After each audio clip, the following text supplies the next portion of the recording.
All right, welcome to the Young Turks. Cenk, Uygur, John, Iadarola with you guys. Got an awesome day ahead for you guys for a number of reasons. Not about an hour, in exactly an hour, Bernie Sanders will be doing a town hall that we will be covering on the issue of climate change. Now, here's how it's going to go. We got an hour programming for you guys, as we always do. Then the town hall on climate change, including Shailene Woodley, which is fun because of another announcement I'm going to tell you about in a second. And then we are going to do live analysis for everybody right after the town hall. That's going to last about a half an hour. And Francesca Fiorentini is going to join us for that as well. And then a special members only section, further analysis, including Josh Fox, director of Gasland, will join us to do his analysis of the Bernie Sanders town hall and climate change in general. I ran into him at the Sanders Institute gathering just this weekend, as well as a lot of these folks. I'll tell you all about that in a members only post game at some point. Now, if you're thinking, well, I know, but I don't have money for membership. I hear you, brothers and sisters. Well, good news. So today we are launching free trial membership for a week. Okay. What? Have we ever done that before? We did it only one other time in our 16-year history. Okay, and it was for a limited time as it is now. So the way to participate is tyt.com/holiday. So I need you to go nuts right now. Or don't go nuts because it's free. It's for the normal $4.99 a month package, not the $10 package or any of the others. But everybody check it out. You get a free 7-day trial for our insider membership, and then it renews after that. So just FYI, so you know, okay? We want everybody to understand how it works. So now, other programs that we're running that have had great success, thanks to you guys. Speaking of Shailene Woodley, who's going to be in the town hall today, you guys bought her a membership. So thank you for doing that. Really appreciate it. In fact, let me try to find the person who did that if I can. And I did. Dustin Levere bought that. Dustin, you're awesome. Appreciate it greatly. And Stephen Colbert in the Late Night Show has also sold. So that means Stephen Colbert and his entire staff, or as much of it as we could afford, will be getting. His entire staff is actually 204 people, so not his 200 people? Yes, that's literal. So it's not his entire staff, but it is as much of his staff as we could all afford, thanks to Michael Alex. So Michael, you are awesome. Thank you for doing that. Now the Late Night Show will get to hear the Young Turks. Nice. So that's pretty neat. Now, still on tyt.com/amplify, where we are amplifying the progressive message. We have Sean Hannity available, Chuck Schumer available. I don't know who needs it more, Hannity or Schumer. I actually do, it's Schumer. Yeah. Then Chuck Todd and Meet the Press staff is on there. Nancy Pelosi is, Susan Sarandon, Jim Carrey. I ran into Susan Sarandon this weekend as well. My guess is that she would love that. And newly added, Colin Kaepernick. Wouldn't that be pretty neat to have Kaepernick and his team have TYT membership? Yeah, but then he'll probably wonder why no one on our network has ever talked about him. Okay, he'll get to hear about himself all the time. And C-SPAN. C-SPAN's also available. And Caroline Wilson had bought the package for Bernie Sanders. And I talked about that all weekend at the Sanders Institute gathering. And Caroline, your name was mentioned a couple of times, so thank you, appreciate that. So everybody, let's go jump in and make that happen. If you give under $1,000, it goes to journalism students. And that, according to some of the folks we've talked at the journalism schools, has been deeply appreciated. And then above $1,000 is those media and political figures that you saw a little while ago, okay? So, lots of news to get to, including our own. Ken Klippenstein with an excellent story that he broke, a really interesting one. So John, take it away. Okay, I just want to know, Stephen Colbert needs to have somebody from TYT on. He had the Pod Save America people. Yeah, it's like that's kind of the same sort of thing. You could do it. Okay, we've been around for a while. Hopefully some of his writers and bookers have TYT membership now. Maybe they're like, wait a minute, these guys would make great guests. I cannot believe that they have 200 people working there. It's a great show, but geez. Okay, let's move to the news then. Early this year, Donald Trump announced that he would be drastically cutting back humanitarian aid to Palestinian refugees, as he does on Twitter. He said, "We pay the Palestinians hundreds of millions of dollars a year and get no appreciation or respect. Why should we make any of these massive future payments to them?" That is a very, very mature way to express those thoughts. And it turns out that that was not just boasting. I'm sure somebody probably covered that tweet and then people told him, "Why are you just covering what he tweets?" But 2 weeks later, the US withheld $65 million of a planned $125 million payment to the United Nations Relief and Works Agency. By August, the Trump administration announced that it would cut all US funding for the agency. So once again, what he says on Twitter ends up becoming reality. And what's interesting is that just 1 day before that tweet, a cable actually went out from Israel to our State Department announcing that there were concerns inside of their government about what a cut in this aid would actually do. And we know about this thanks to TYT Investigates. Ken Klippenstein doing great work here. And so first of all, let's talk a little bit about why that cut in aid actually matters. So why would you hypothetically be concerned about that? Well, in September, the World Bank warned that the economy of Gaza was in free fall, noting that half the population lives in poverty, youth unemployment is over 70%. And according to Sarah Lee Whitson of Human Rights Watch, cutting that particular aid agency that we were talking about earlier, their assistance, medical care, and education for Palestinians will only escalate their grievances and anger, however much Trump and Netanyahu's goal is to bring them to their knees to acquiesce to giving up their rights and land. So sensitive documents coming out of Israel we now have access to. Let's talk about a couple of little quotes from that. Speaking off the record, our contact cited particular concern with any move to reduce UNRWA funding in Gaza. He said that while the existence of UNRWA was a political poke in the eye to Israel, it nonetheless provided valuable humanitarian relief to Gaza. And COGAT, that's the Coordinator of Government Activities in the Territories, has long held the view that economic stability in Gaza is linked to its political and security stability. So COGAT is an element of the Israeli military, actually. The Ministry of Defense, I should say. And so they're assessing that Gaza's security situation will continue to worsen as the economic situation progressively deteriorates. This individual highlighted continued rocket activity from Gaza and said the dire economic situation was placing significant pressures on the general population. And so Donald Trump likes to say that this aid is just some optional thing that we give, no consequences. You might imagine that Israel might not even be in favor of it, but at least some components of their military and government are worried that worsening humanitarian situations inside of the Palestinian territories could be bad for Israel as well. So one way of looking at this is, of course, if you make the situation in Gaza unbearable, uninhabitable, well, then you're gonna leave very little choice to the inhabitants of Gaza. Now you might say, oh, it doesn't matter. They should never do anything. They should just keep bowing their heads. I hear you, and that's a fine position to have, but that's not the conversation. The conversation is about what are they actually gonna do, not what you want them to do, okay? And so, but in political circles, it is nowhere near enough, of course. We live in a black and white world when it comes to politics, so the answer is either you crush them and then they say, okay, we submit. We'll get back to that in a second as to how tenable that is, right? Or we give them some level of money, etc. And I guess the right wing would say we're appeasing them, and then the left wing would say no, we're going towards peace.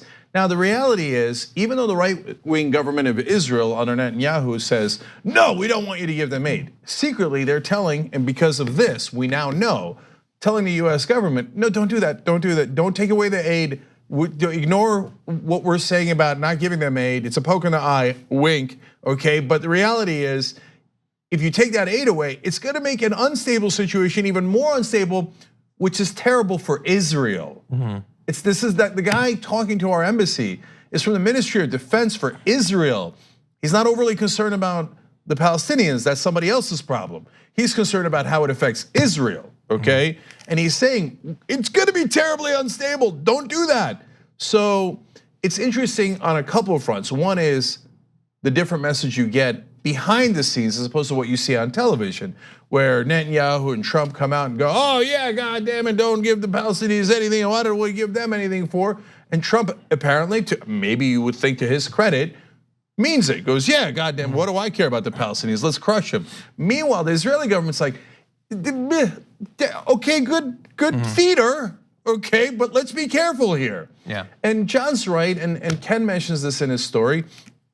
This guy that is quoted in by our diplomats in the embassy in Israel doesn't necessarily speak for the entirety of the Israeli government either, and neither does Netanyahu. But there are significant branches within the Ministry of Defense that go, no, we can't cut the aid. Really bad idea.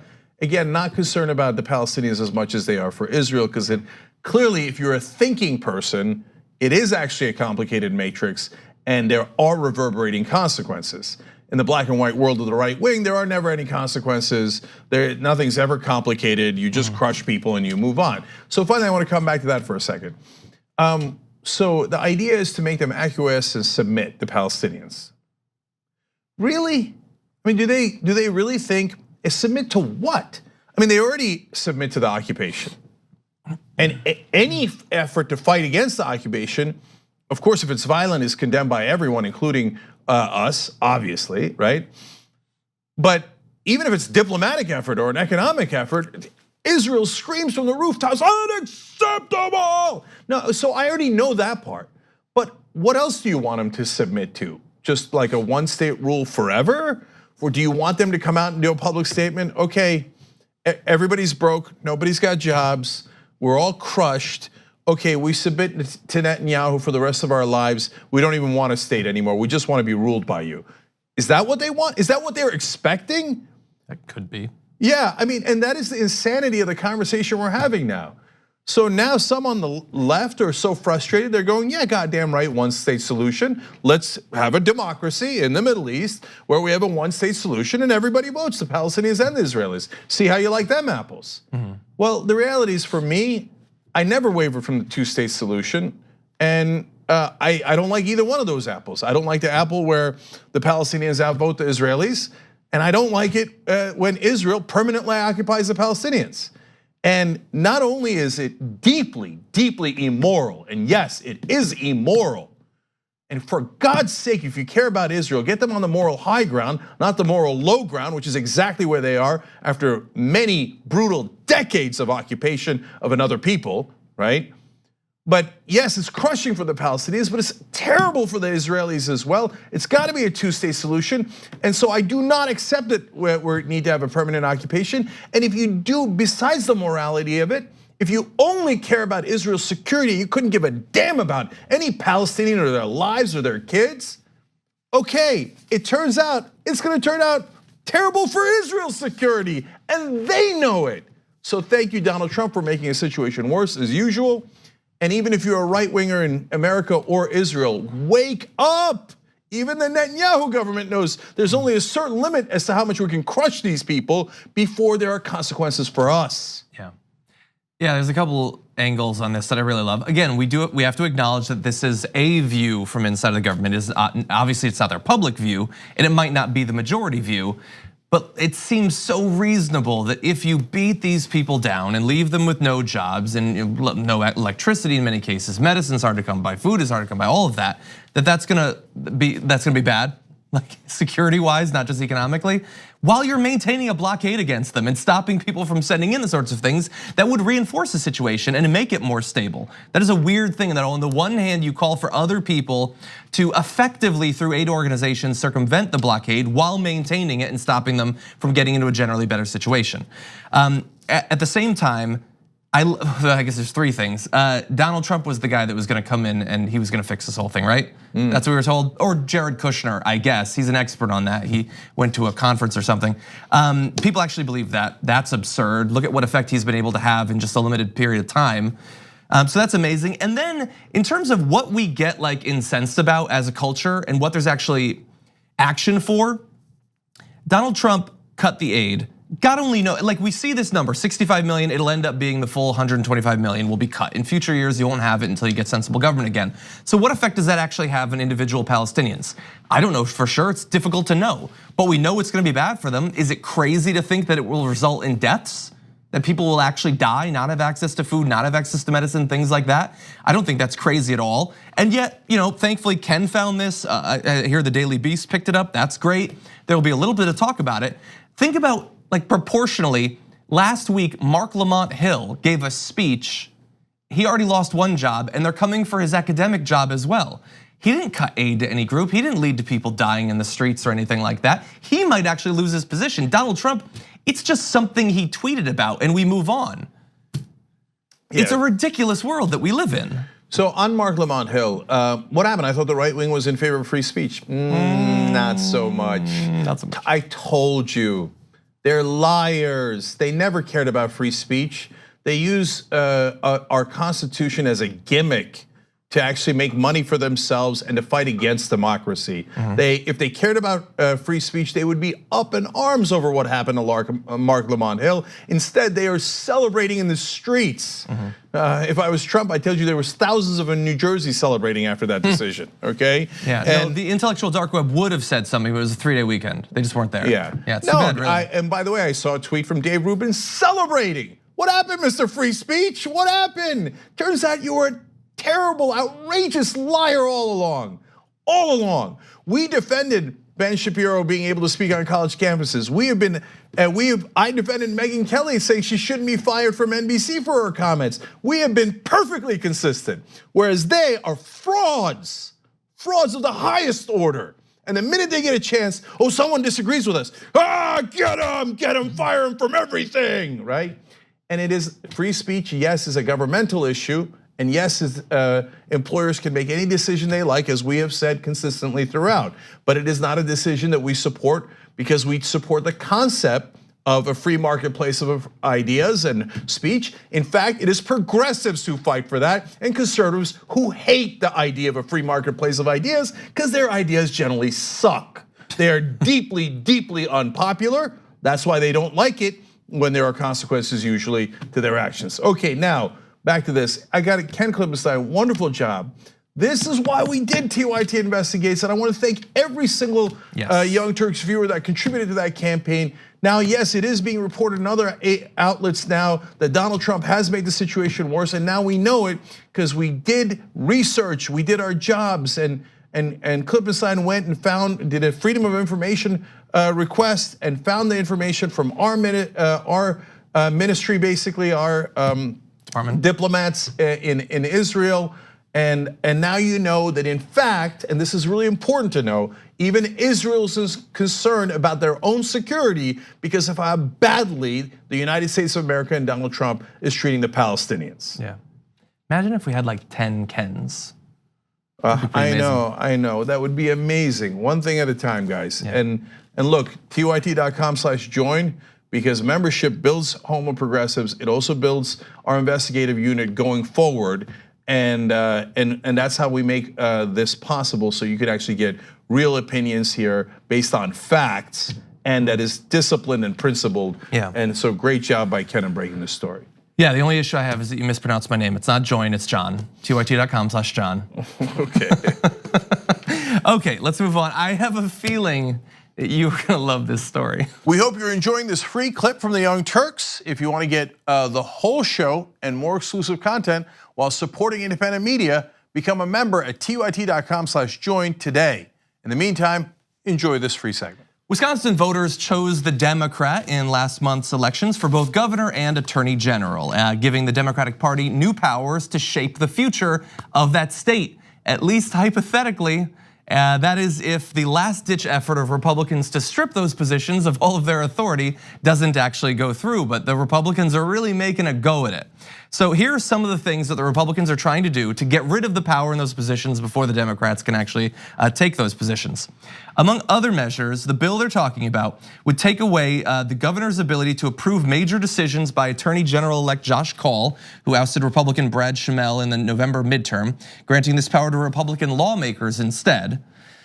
It would give the legislature, not Kaul, the authority to determine how money is allocated from court settlements. Lawmakers would also be granted the authority to intervene in legal challenges to state laws, including by hiring private attorneys to oversee the litigation instead of the attorney general. That particular power, if they were to take that over, would drastically change the future challenges to Wisconsin's approach to the ACA in that state. So there's other aspects too, but those are some of the big ones. Yeah, so let me begin the rage, and then we'll give you the details on more of the changes.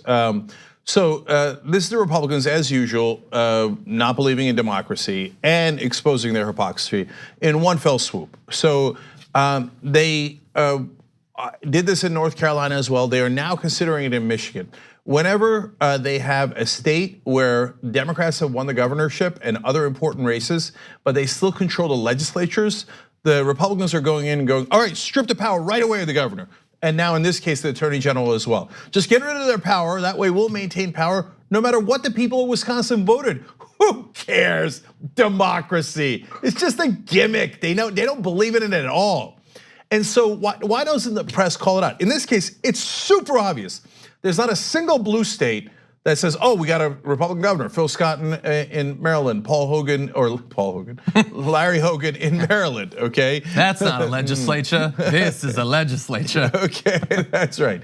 So Hogan in Maryland, well, why don't they strip away his power since they've got legislatures that are controlled by the Democrats? I'll get back to that idea because I think they should do that right now. I do, I'll explain that in a second, okay? But the press calls it even. Now, why?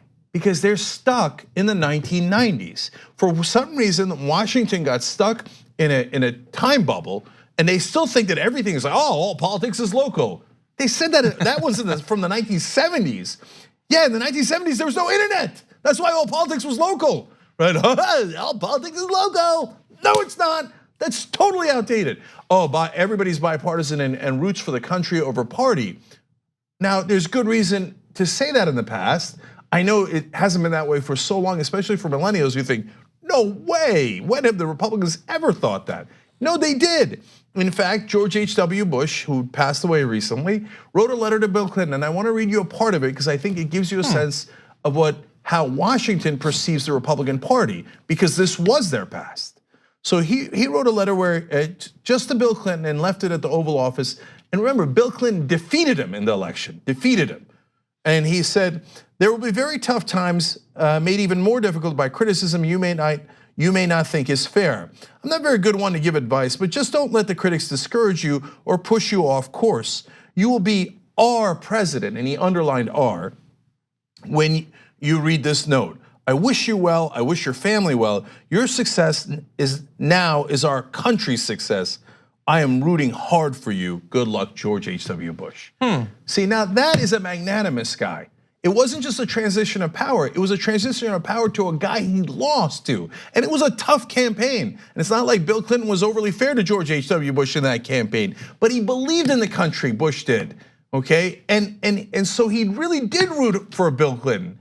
But that is not today's Republican Party. Today's Republican Party doesn't give a damn about the other side. In fact, wants to crush the other side. Fair or unfair, cheating or not cheating. You want to block voters? Great, let's block voters nonstop. You win, despite the fact that we blocked voters, took away voting booths, did voter purges, etc. Then we strip away your power. They will cheat under any and all circumstances. And that is what they're doing now. And the mainstream media is failing the country by not pointing out that it is one-sided. And now to the hypocrisy. Mitch McConnell blocked Obama's Supreme Court nomination, the nominee that he picked, Merrick Garland, for over a year, saying, hey, we gotta let the people decide. I care about democracy, wink.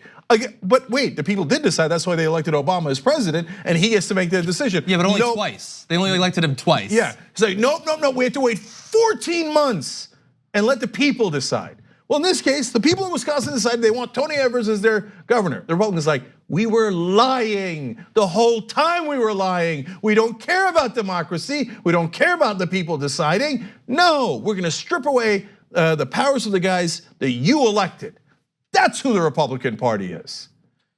Yeah, the Merrick Garland thing. It is amazing to look back on that and see the way that it was covered. The minimal outrage that was expressed at that historic theft. Let's talk a little bit more about some of what the Republicans are attempting to do. The bill would also limit early voting to 2 weeks ahead of election rather than 6 weeks in some parts of the state currently. So not a big fan of elections, which is sort of understandable considering that they didn't win the last set. And it's because they're authoritarian by nature. You know, they have this stupid thing about like, oh, you know, we're not a democracy, we're a republic. Why do you hate democracy so much? We're a democratic republic, the republic where we have representative democracy. That's the point of the republic, is representative democracy. But if you think you're not gonna win elections going forward, then you hate democracy. They don't care about the country, and they hate our system of government.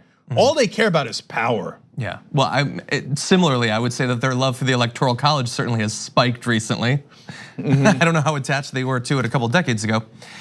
Okay, the proposed legislation would also change the timing of the presidential primary in Wisconsin, a strategy Democrats say that is aimed at reducing voter turnout to improve the re-election odds of a conservative state Supreme Court justice.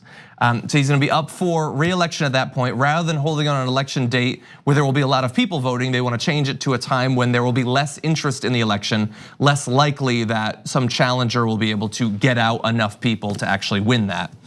So they're looking a couple of years in advance in that change and willing to completely manipulate state law to potentially, maybe, save the career of one judge a couple years in the future. That is pretty amazing. Okay. By the way, really fast, in mid-November, Governor Walker said he approved of this idea and other plans to limit the authority of his Democratic successor. We don't know for sure if he would have been okay with it when he came in as governor to limit it. Just on the way out, he's okay with it. Yeah, interesting how that works. All right, so look, you should always be checking out facebook.com/rebelhq. Why? Because whenever there's a progressive event, we try to cover it, and we did cover portions of this, the protest against this move today in Wisconsin, partly led by Randy Bryce, Iron Stash. Nice. And so, and whenever there's an event like this, like I said, facebook.com/rebelhq. Now, my bold proposal that we do likewise. Too many Democrats, not too many, almost all of them, my entire lifetime, have always said, oh, that's not fair, it's offensive, it's objectionable, it's not right, and then they leave it at that. No, it's time to strike back. So I do believe that Democratic legislatures that have Republican governors should immediately look to strip those governors of almost all of their power. Now, do I want that to be permanent? No, of course not. Do I believe that that's the right way of running things? Of course not.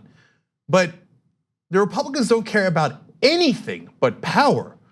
So asking them to be nice is borderline stupid.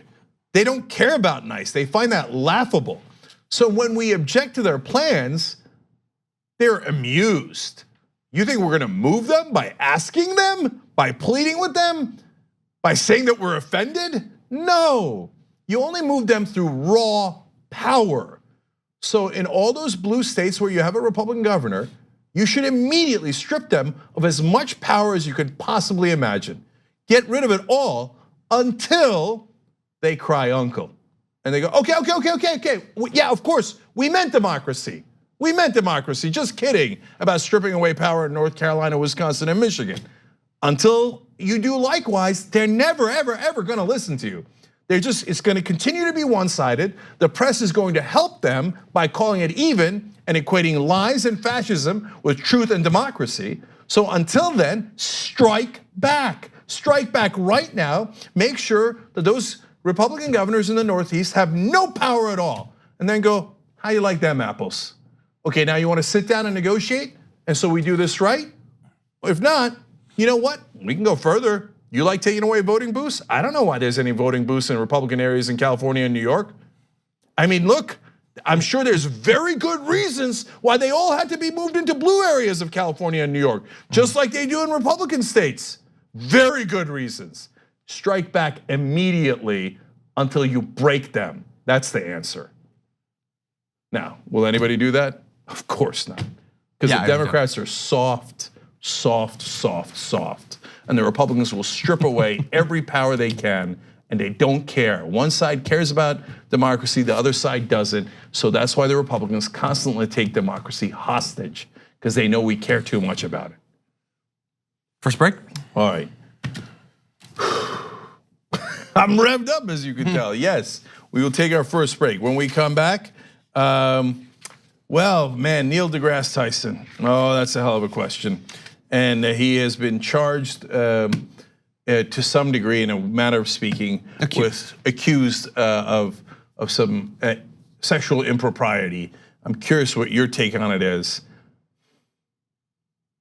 I'm gonna have a unique take as usual, okay?